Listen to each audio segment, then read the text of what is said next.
Hi Jarvis, it's the Oyster here, Master Instructor at the Academy of the Cueing Arts. I have two different cues. One of them is the one that you are interested in. It's the Predator Demo. It has a 314-2 shaft on it. It has a brand new Mori tip and is in very good condition. I've been using it for students that want to test out the Predator versus other cues. I also have, what I'm going to use is just a basic Dufferin house cue. It's a two-piece cue, comes apart. So what I'm going to do is I'm going to aim one tip of left spin with two different shafts.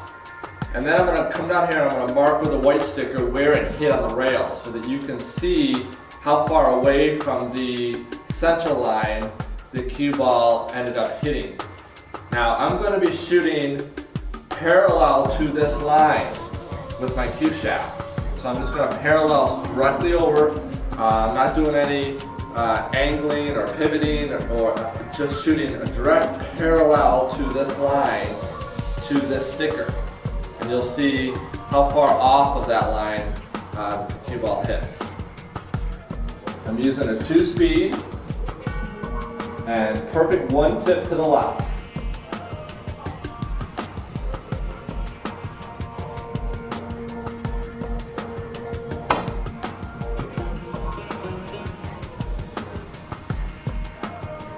You can see my cue shaft went perfectly straight, one tip to the left. It's directly over the mark here and it's directly on the line there. And pay attention to where it hit the cushion down there at the other end. This time I'm going to use the Dufferin two-piece house cue. Same weight as the Predator 314-2. Hitting the same spot on the cue ball.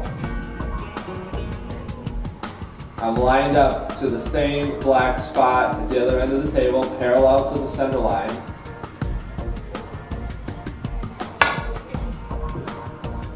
Same speed, same stroke. And you can see where that hit at the other end of the table. See how far off of the center line, or the orange, that it made contact on the rail. And that's because of the deflection of the shaft, the bending of the shaft, and the squirting of the cue ball. The opposite reaction. Okay, let me explain what I've done here.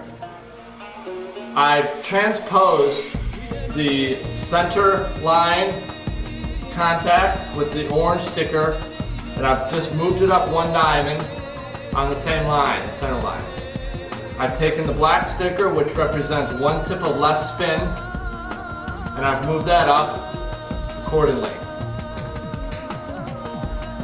The white sticker, as you know, represents the squirt ratio with the Predator 314-2, and the red sticker represents the squirt ratio of the Dufferin house cue. Now you can see that I've transposed these two to the opposite side. Now why did I do that? Well, I also have a blue sticker for the 2 ball, which is my object ball that I want to play into this pocket, and I want the cue ball to arrive at this spot. It has to arrive at that spot in order for the 2 ball to go in the corner. So essentially that's my ghost ball position. I have a nice little ghost ball. As you can see, hitting center ball doesn't give me good position for the 9 ball.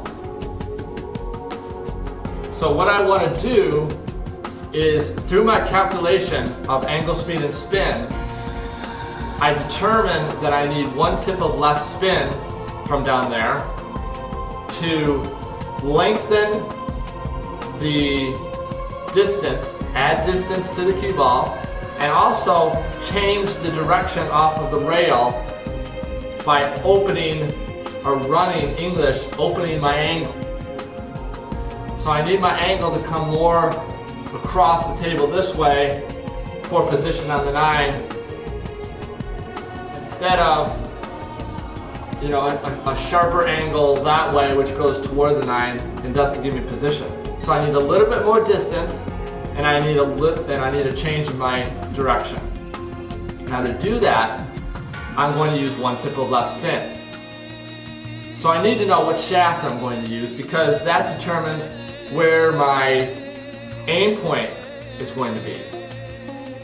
Now this is my aim point in the first drill to determine the squirt ratios, and in order to transpose these, I needed to know how far away from my center line the squirt was, because that's where it starts off.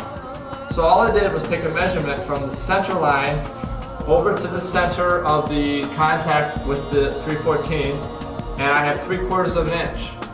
So that means I need to compensate by adding 3/4 of an inch in the opposite direction on the direction of my Q-tip.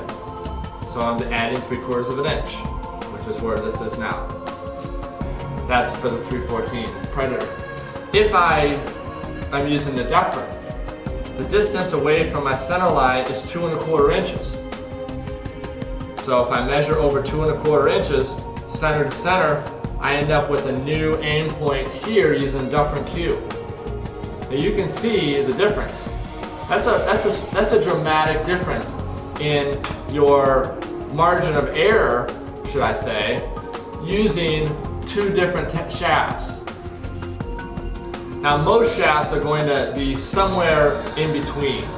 I've used a Dufferin which has pretty much a maximum amount of squirt, and I've used a Predator 314 that is, I would give it an A- on the scale. The Z2, the Predator Z2, I'll give that an A+. That's going to be a 1/2 inch versus the 3/4 of an inch. So it's going to be a little bit closer to my actual tip position choice. There is no shaft in the world that has 0 squirt or 0 deflection. If anybody tells you that there is, they don't know what they're talking about. I'm going to put this into a real life scenario on the table and show you how important it is and how these squirt ratios can have a huge effect in not only pocketing the ball, but achieving position, achieving correct position.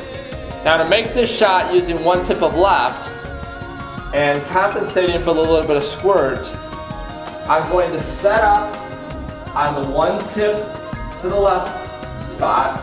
So I'm still setting up on the black, same as I did before.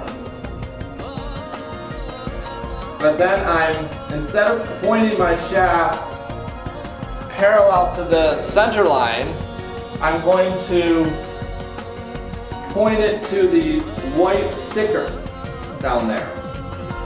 The white sticker is my adjustment, my compensation adjustment for the squirt of the shaft. Aiming 1 tip to the left. I'm pointing my tip at that white sticker. Pause.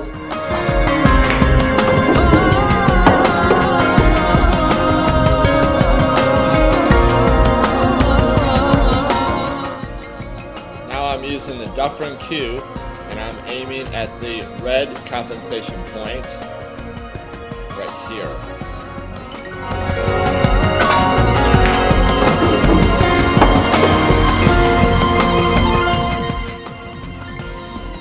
Same result, different shaft, different aim point.